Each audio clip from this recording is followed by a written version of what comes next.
নমস্কার প্রিয় বন্ধু মিডিয়ায় আপনাদের স্বাগত এবং আপনারা দেখছেন প্রিয় বন্ধু বাংলা সত্যের সন্ধানে সর্বদা আমি শুদ্ধশীল। বন্ধুরা, এই রাজ্যে কি আবার নতুন করে ৩০০ কোটি টাকার এক দুর্নীতির পরিকল্পনা করা হয়েছিল?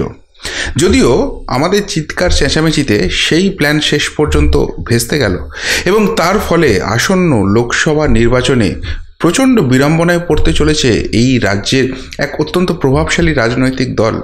সেই প্রশ্নগুলোই কিন্তু নতুন করে উঠতে শুরু করলো। কেন উঠছে এই প্রশ্ন? আপনারা জানেন যে এই রাজ্যের যেদিকে তাকানো যাক সেদিকেই দুর্নীতি। গরু চুরি, কয়লা চুরি, বালি চুরি, পাথর চুরি, শিক্ষা চুরি মানে শিক্ষকের চাকরি চুরি, এমনকি গরিবের রেশন চুরি, কোনো কিছুই বাদ নেই। এবং প্রতি ক্ষেত্রেই আঙুল উঠছে একটা প্রভাবশালী রাজনৈতিক দলের দিকে। কেননা যারা যারা এই চুরিতে ধরা পড়ছে, যাদের বাড়ি থেকে, যাদের কচি খুকি বান্ধবীর বাড়ি থেকে কোটি কোটি টাকার পাহাড় পাওয়া যাচ্ছে, সবাই একটি নির্দিষ্ট রাজনৈতিক দলের। এবার মেন প্রবলেম যেটা হয়েছে, এই চুরি এখনও সম্পূর্ণভাবে আটকানো যায়নি, কেননা সমস্ত চোর ডাকাত ফেরেববাজগুলোকে জেলে পোড়া যায়নি। তারা অত্যন্ত প্রভাবশালী এবং সেই প্রভাব খাটিয়ে আইনি প্রক্রিয়ার ফাঁকফোকর গলে তারা এখনও বাইরে রয়েছে। কিন্তু এই যে ইডি এবং সিবিআইয়ের তদন্ত এবং তার পাশাপাশি আদালত, কলকাতা হাইকোর্টের চাপ এবং সুপ্রিম কোর্টেরও একাংশ বুঝে গেছে এই প্রভাবশালীদের খেলা, তাদের যে চাপ, সেই সব মিলিয়ে সেই চুরির রাস্তাগুলো ক্রমশ বন্ধ হচ্ছে, ক্রমশ সরু হচ্ছে। কেননা অনেক বড় বড় প্রভাবশালী তারা জেলে ঢুকেছে, কেউ কেউ তো আবার রাজ্যের বাইরে জেলে গিয়ে গড়াগড়ি খাচ্ছে। ফলে আর সেই চুরিটা করার জায়গা থাকছে না। ফলে নতুন নতুন ফন্দি ফিকির ফাঁদতে হচ্ছে এবং সেইখান থেকেই নতুন একটা চুরি, নতুন একটা দুর্নীতির প্ল্যান করা হয়েছিল। কোন দুর্নীতি এটা নিয়ে কালকেও একটু বলেছি, কিন্তু যে বৃহত্তর পরিকল্পনার প্রেক্ষাপটটা সামনে এলো সেটা চমকে দেওয়ার মতো। ৩০০ কোটি টাকা আপনার পকেট থেকে ঝেড়ে দেওয়ার প্ল্যান হয়েছিল। তারপর ঘুরিয়ে সেগুলোকে আবার ৫০০ টাকার ভাতা ভিক্ষা করে আমার কাছে পৌঁছে দেওয়ার প্ল্যান হয়েছিল। আমাদের রাজ্যে সব গোটা ভারতবর্ষে এখন গ্যাস কানেকশন যে রয়েছে তার সঙ্গে আধারের লিঙ্কিং করার একটা প্রোগ্রাম নেওয়া হয়েছে। তার কারণ এই গ্যাস কানেকশানগুলো যেগুলো হয় তার অনেকগুলোই আবার বিভিন্ন প্রকল্পের মাধ্যমে আসে, কেন্দ্রীয় প্রকল্প। কিন্তু অভিযোগ উঠছিল এই কেন্দ্রীয় প্রকল্পগুলোর যে ভাতাটা আসে, যে ছাড়টা কেন্দ্রীয় সরকার দিচ্ছে, সেটা সরাসরি গরিব মানুষ তার সেই উপভোক্তার কাছে পৌঁছে না দিয়ে মাঝখান থেকে ওই তোলাবাজ ফেরেববাজগুলো ঝেড়ে দিচ্ছিল। ফলে যে প্রান্তিক মানুষগুলোর এই সুরাহাটা পাওয়ার কথা তারা পাচ্ছিলেন না। তাই এবার ঠিক করা হয়েছে যে আধারের সঙ্গে গ্যাস কানেকশন লিঙ্ক করা হবে এবং তাতে ব্যাংক অ্যাকাউন্টটাও লিঙ্ক হয়ে যাবে। ফলে যেটুকুনি ভর্তুকি যাই হবে, কেন্দ্র সরকার যেটাই দেবে, মাঝখান থেকে ওই কোনো কোনো দালাল সেই টাকাটা ঝেড়ে দিতে পারবে না, সরাসরি উপভোক্তার অ্যাকাউন্টে টাকাটা চলে যাবে। ফলে দেশের প্রান্তিক মানুষ যারা, গরিব মানুষ যারা, যাদের সত্যিই দরকার রয়েছে, তারা কিন্তু সত্যিকারের উপভোক্তা হিসেবে সেই ভর্তুকিটা পাবেন। এখন অভিযোগ উঠছে যে এই গ্যাস কানেকশনের সঙ্গে আধার লিঙ্ক করাতে গেলে কোথাও 200 টাকা, কোথাও 300 টাকা, কোথাও 500 টাকা অবধি নেওয়া হচ্ছে এবং তার মাধ্যমে কিছু প্রোডাক্ট গুছিয়ে দেওয়া হচ্ছে। গতকালই একটা আপনাদের কাছে আমি প্রতিবেদন করেছিলাম, যেখানে বলেছিলাম যে নদিয়ার এক মন্ত্রী, সেই মন্ত্রীর স্ত্রীর নামে একটি গ্যাসের ডিলারশিপ আছে। সেইখানে যে উপভোক্তায় যাচ্ছেন গ্যাস কানেকশন আপডেট করতে, 200 টাকা করে নেওয়া হচ্ছে, কোনো রিসিপ্ট দেওয়া হচ্ছে না এবং একটা করে গ্যাস কানেকশনের পাইপ তাদেরকে গছিয়ে দেওয়া হচ্ছে। কেন না, সেই মন্ত্রীর স্ত্রী আবার আঙুল উঁচিয়ে চিৎকার করে গলাবাজি করে বলছেন যে এই যে গ্যাস কানেকশন আছে, তার পাইপটায় যদি ক্ষতি হয়ে যায়, বড় অ্যাক্সিডেন্ট ঘটে যায়, তার দায় কে নেবে? আচ্ছা, আমি ধরে নিলাম তিনি খুব সৎ, তিনি মানুষকে নিয়ে অত্যন্ত ভালোভাবে ভাবেন। তাহলে এই যে গ্যাস কানেকশনের পাইপ চেঞ্জ করা হবে, এটা তো একটা সম্পূর্ণ আলাদা ড্রাইভ। গ্যাস ডিস্ট্রিবিউটারের উপভোক্তারা, যারা অফিসার আছে, তারা যাবেন উপভোক্তাদের বাড়িতে, গিয়ে চেক করবেন পাইপটা ঠিক আছে কি ঠিক নেই, এবং যেটা নিয়ম হচ্ছে যদি ঠিক না থাকে তাকে চেঞ্জ করার জন্য বলা হয়। সেটা ওই যে আধিকারিকরা যাচ্ছেন তাদের কাছেও থাকে, তাদের কাছ থেকে কেনা যেতে পারে, ডিস্ট্রিবিউটারের কাছ থেকে কেনা যেতে পারে, এমনকি খোলা বাজার থেকে কিনেও কেউ সেটা লাগাতে পারে। কিন্তু আধার কানেকশন আপডেট করতে গেলে সেইখানে কেন এই পাইপটাকে গছানো হবে? এমনকি যখন চেপে ধরা হয়, সাংবাদিকরা যখন চেপে ধরেন মন্ত্রীর স্ত্রীকে যে এই ধরনের কি নোটিফিকেশান আছে দেখান, নিশ্চয়ই কোম্পানিগুলোতে এরকম নোটিফিকেশান পাঠাবে।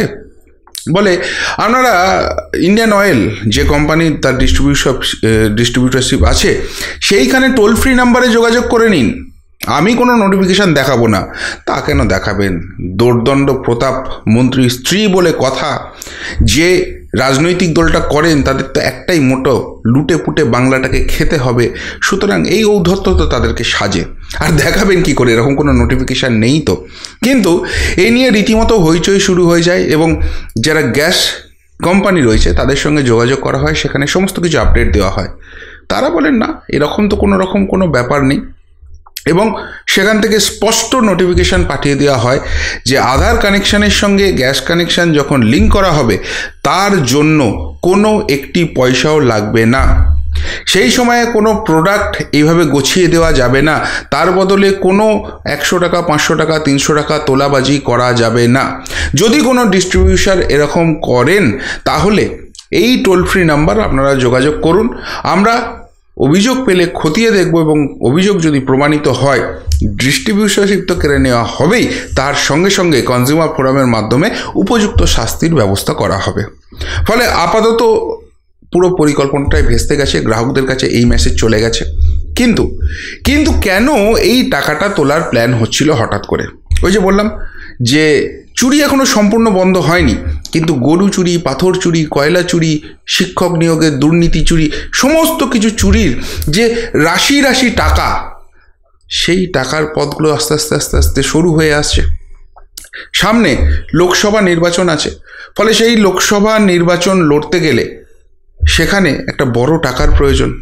অফিসিয়ালি তো একটা টাকা থাকবেই, কিন্তু তার পাশাপাশি আনঅফিসিয়ালি অনেক টাকার দরকার। কেননা সদা হাস্যমুখ ছবি নেতা নেত্রীদের দরকার, ব্যানার ফেস্টুনে মুড়ে দেওয়ার দরকার, এমনকি ভোটের আগের দিন রাত্রে মদ মাংসের ব্যবস্থা করা হবে এমন জন্যও খরচ দরকার। ভোটের দিন সকালবেলায় কোথাও মোদে মুড়ি, কোথাও ছোলা মুড়ি, কোথাও লুচি তরকারি, কোথাও মিষ্টির প্যাকেট ব্যবস্থা করতে হবে, তার জন্য টাকা দরকার।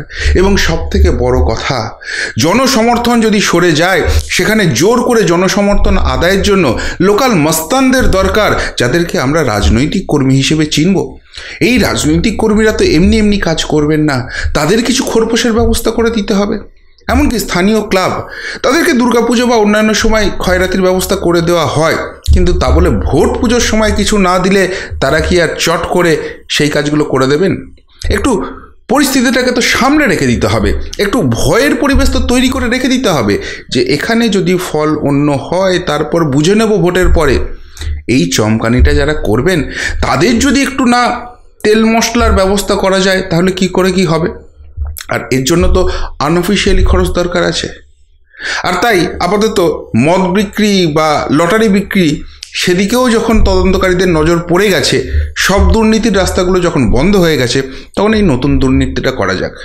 কিভাবে পরিকল্পনাটা করা হয়েছিল একটা ছোট্ট উদাহরণ দিলে আপনারা বুঝতে পারবেন। মোটামুটি এই রাজ্যে 1 কোটির একটু বেশি, রাফ ফিগারে ধরে নিন 1 কোটি মতো গ্যাস কানেকশান আছে। এবার ওই বললাম যে আধার কানেকশান আপডেট করতে গেলে, আধার কার্ড আপডেট করতে গেলে মোটামুটি কোথাও 100 টাকা, কোথাও 500 টাকা, কোথাও 300 টাকা, তো গড়ে একটা অ্যাভারেজ 300 টাকা ধরে নিন। 1 কোটি কানেকশানে যদি 300 টাকা করে তোলা যায়, 300 কোটি টাকা তোলা যাবে। কিন্তু মুশকিল হচ্ছে এই 300 কোটি টাকা সবটাই তো যাবে না, এখানে তো আবার 25-75-এর হিসেব আছে।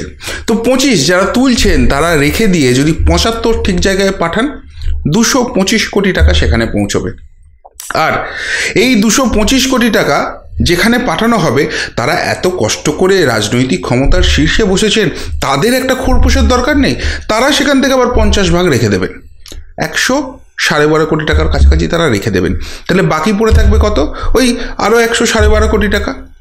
এখন যা হিসেব পাওয়া যাচ্ছে মোটামুটি 40 আসনের হিসেব ধরে এগোনো হচ্ছে। কেননা এই রাজ্যের 42 আসন থাকলেও 2টি আসন আবার ভোট বাঁচানোর অঙ্কে, যে ভোটটা সরে গেছে সেইখানে মুরগি বানাবার অঙ্কে অন্য একটা দলকে ছেড়ে দেওয়ার পরিকল্পনায় আছে। সুতরাং 40 আসনের জন্য এই খরচ, এই খোরপোশটা দরকার। তাহলে এই 112.5 কোটি টাকা যদি ওই 40 আসনের মধ্যে সমান ভাগে ভাগ করে দেওয়া হয়, 2,80,00,000 টাকা করে মোটামুটি এক একটা জায়গায় যাবে, এক একটা লোকসভা কেন্দ্রে যাবে। এবং এক একটা লোকসভাতে আমাদের রাজ্যে 7টি বিধানসভা আছে। তাহলে 4 7 28, প্রায় 40 লক্ষ টাকা করে এক একটা বিধানসভাতে দেওয়া যাবে।